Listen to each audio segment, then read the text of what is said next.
오늘 말씀은 스바냐 3장 17절 한 절만 보도록 하겠습니다. 우리 함께 한 목소리로 합독합니다. 시작. 너의 하나님 여호와가 너의 가운데에 계시니 그는 구원을 베푸실 전능자이시라. 그가 너로 말미암아 기쁨을 이기지 못하시며 너를 잠잠히 사랑하시며 너로 말미암아 즐거이 부르며 기뻐하시리라 하리라. 아멘. 네, 우리는 그제 스바냐 2장 말씀을 통해서 유다 백성들을 향해서 전해지는 하나님 심판의 메시지와 또 동시에 유다의 주변 국가들이자 적대 국가였던 블레셋, 또 모압, 암몬과 같은 나라에도 동일하게 전해지는 심판의 메시지를 보았습니다. 그것들로 말미암아서 우리가 알 수 있는 하나님의 모습은 열방의 하나님이다 라고 제가 말씀드렸었는데요. 그리고 어제 스바냐 3장으로 넘어와서는 그 심판의 범위가 좁혀져서는 예루살렘을 향한 심판의 메시지가 전해졌었죠. 어제 말씀 기억하시는지 모르겠습니다. 유다 백성들이 4가지 동사를 실천하지 못했기 때문에 하나님은 진노하셨다고 했는데요. 4가지 동사가 뭐였습니까? 듣지 못하고, 받지 못하고, 의뢰하지 못하고, 가까이 나아가지 못한 죄를 저질렀다라고 말씀드렸었죠. 그 이유는 제사장들 그리고 선지자들, 즉 다시 말하면 여호와의 종들이 영적으로 타락하면서 백성들을 바른 길로 인도하지 못하고 자신들의 의대로, 자신들의 마음대로 믿음 없이 백성들을 인도한 것이 한 가지의 이유가 되었다라고 말씀드렸습니다. 그리고 오늘 본문은 이 내용의 뒤를 이어서 3장 중반부로 돌입하게 되는데요. 방금 말씀드린 것처럼 2장에서는 유다와 주변국을 향한 심판의 메시지, 그리고 3장 초반부는 예루살렘과 영적 지도자들을 향한 심판의 메시지가 전달되었다고 했습니다. 그렇다면 하나님께서 이런 심판의 메시지를 보내고 계시는 궁극적인 이유는 무엇일까요? 유다 백성들에게 너희는 멸망할 거야, 너희는 지금 심판당할 거야, 화 있을진저, 이렇게 말씀하시면서 백성들에게 계속해서 심판의 메시지, 경고를 보내는 이유는 뭐냔 말입니다. 우리는 미국에 살면서 늘 마음속으로 좀 다짐하며 사는 것이 있죠. 미국에 살려면 아프면 안 된다, 아프면 절대로 안 된다고 매일매일 다짐하며 살게 됩니다. 어찌 보면 한국에 살 때보다 미국에 살면 더 건강관리 개인적으로 많이 하면서 살게 되는 것 같습니다. 왜 절대로 아프면 안 된다라고 하면서 우리는 살아가는 것일까요? 이유는 2가지죠. 먼저 첫 번째는 병원 한번 가려면 과정이 매우 복잡합니다.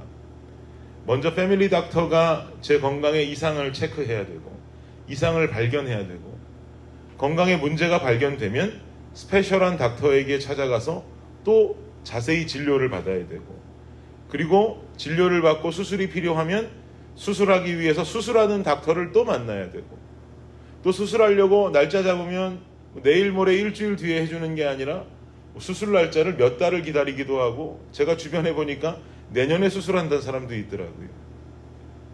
그래서 미국 병원 가는 절차를 심하게 밟아본 분들이 하는 말씀은 병원 가서 진료받고 기다리다 죽겠다라는 이야기를 많이들 하십니다.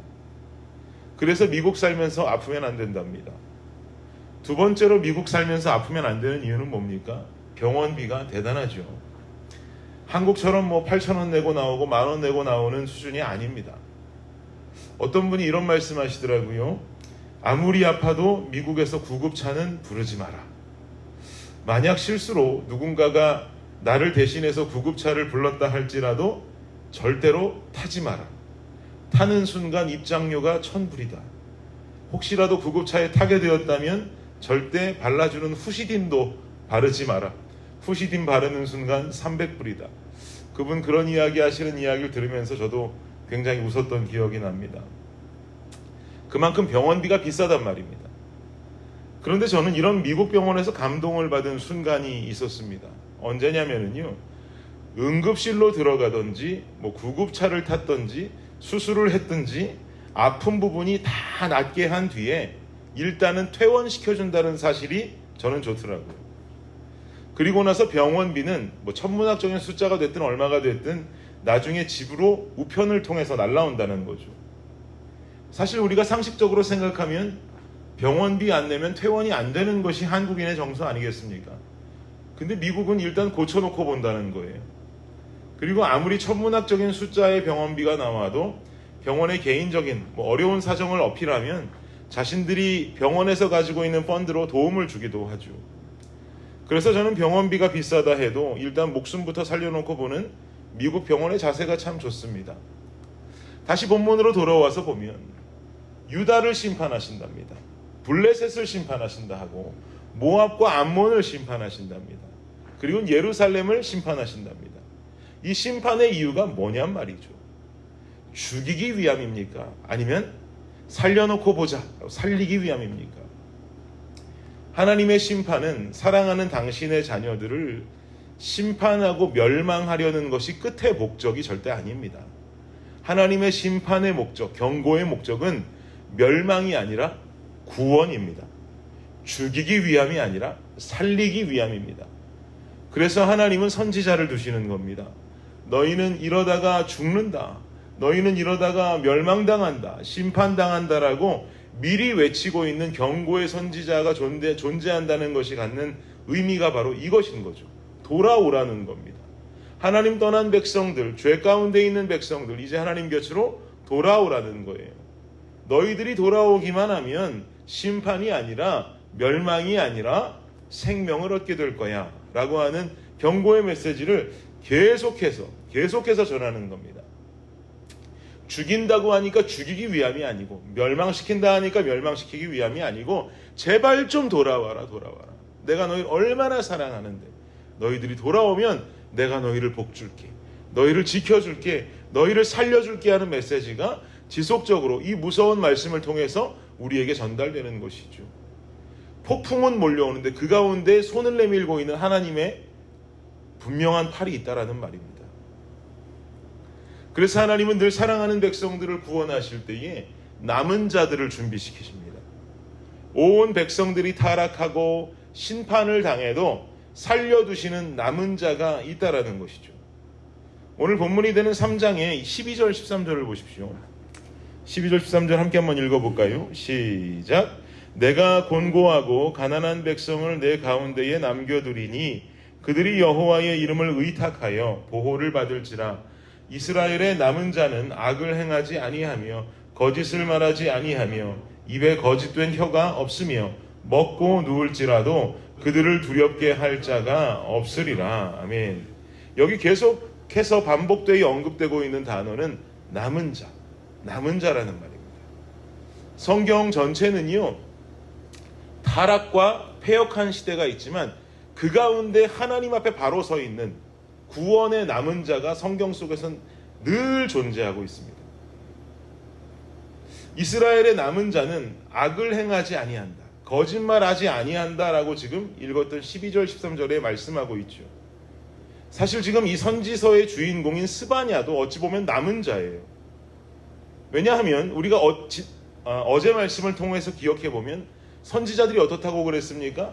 거짓되고 교만하고 믿음이 없는 시대, 이런 시대적인 상황 속에 영적인 지도자들이 전부 다 타락하고 패역한 세상을 살아가고 있는 이 상황 속에 스바냐는 하나님 앞에 바르게 서 있는 자로, 하나님 말씀을 대언하는 올바른 선지자로 남아있는 사람이라는 거죠.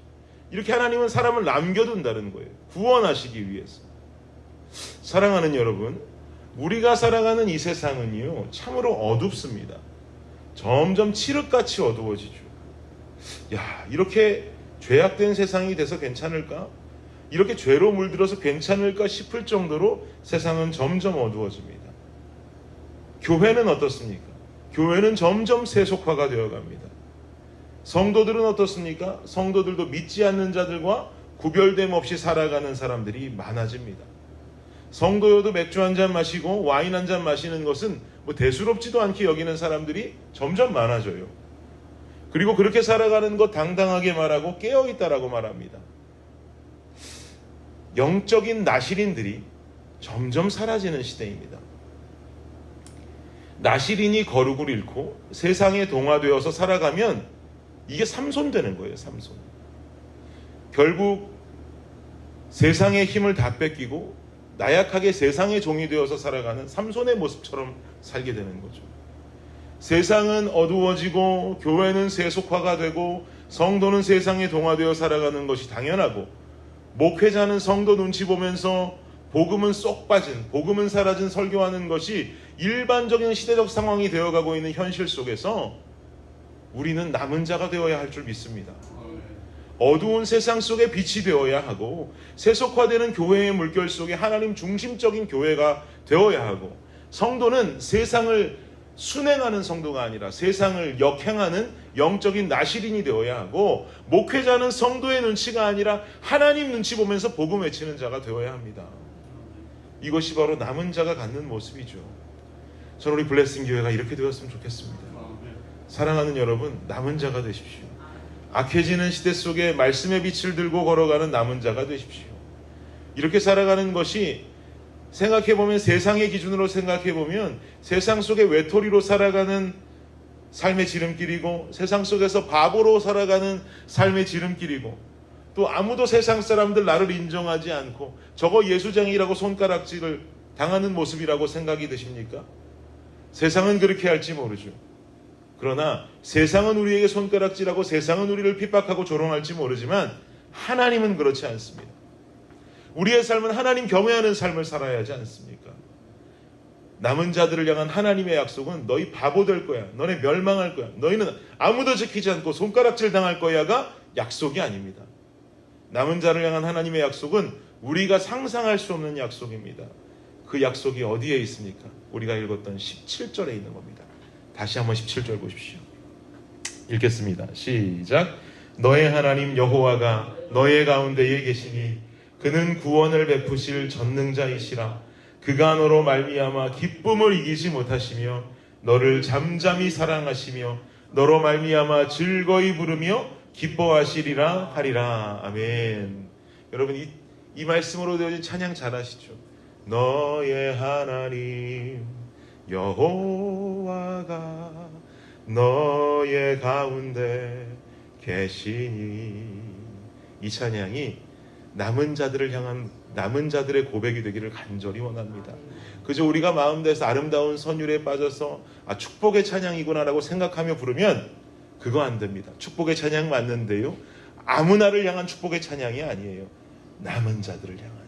패역한 시대 속에 시대적인 상황들은 하나님을 역행하고 하나님을 반대하고 하나님의 뜻을 따라 사는 자들을 손가락질할지 모르는 그런 외로운 시대 속을 살아가지만, 그 외로운 삶을 꿋꿋이 살아가는 신앙인들에게 주님은 약속하시는 거예요. 너의 하나님 여호와가 너희 가운데 계시니 그는 구원을 베푸실 전능자시라.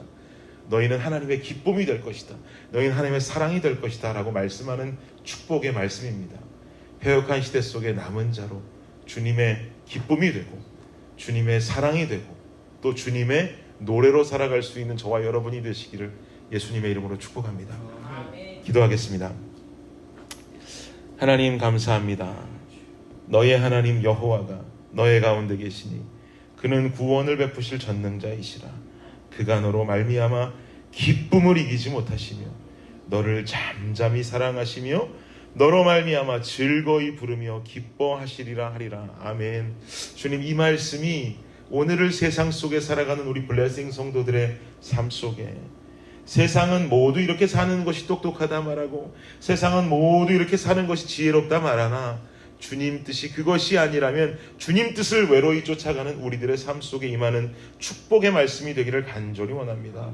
이 축복의 약속을 붙잡고 이 세상을 살아가면서 때로는 세상 속에 외로움을 느낄지라도 하나님과 함께 걷는 동행함으로 말미암아 기쁨과 은혜를 누리며 살아가는 블레싱 성도들이 되게 하여 주옵소서. 그리고 블레싱을 이끌어가는 제가 되게 하시고 또 이 블레싱 교회가 세속화되어지는 교회의 한 부분이 아니라 모든 교회가 세속화되어진다 할지라도 하나님 시대를 역행하고 하나님 앞에 거룩한 교회로 세워지는, 주님 중심되이 세워지는 귀한 교회로 세워지게 하여 주시옵소서.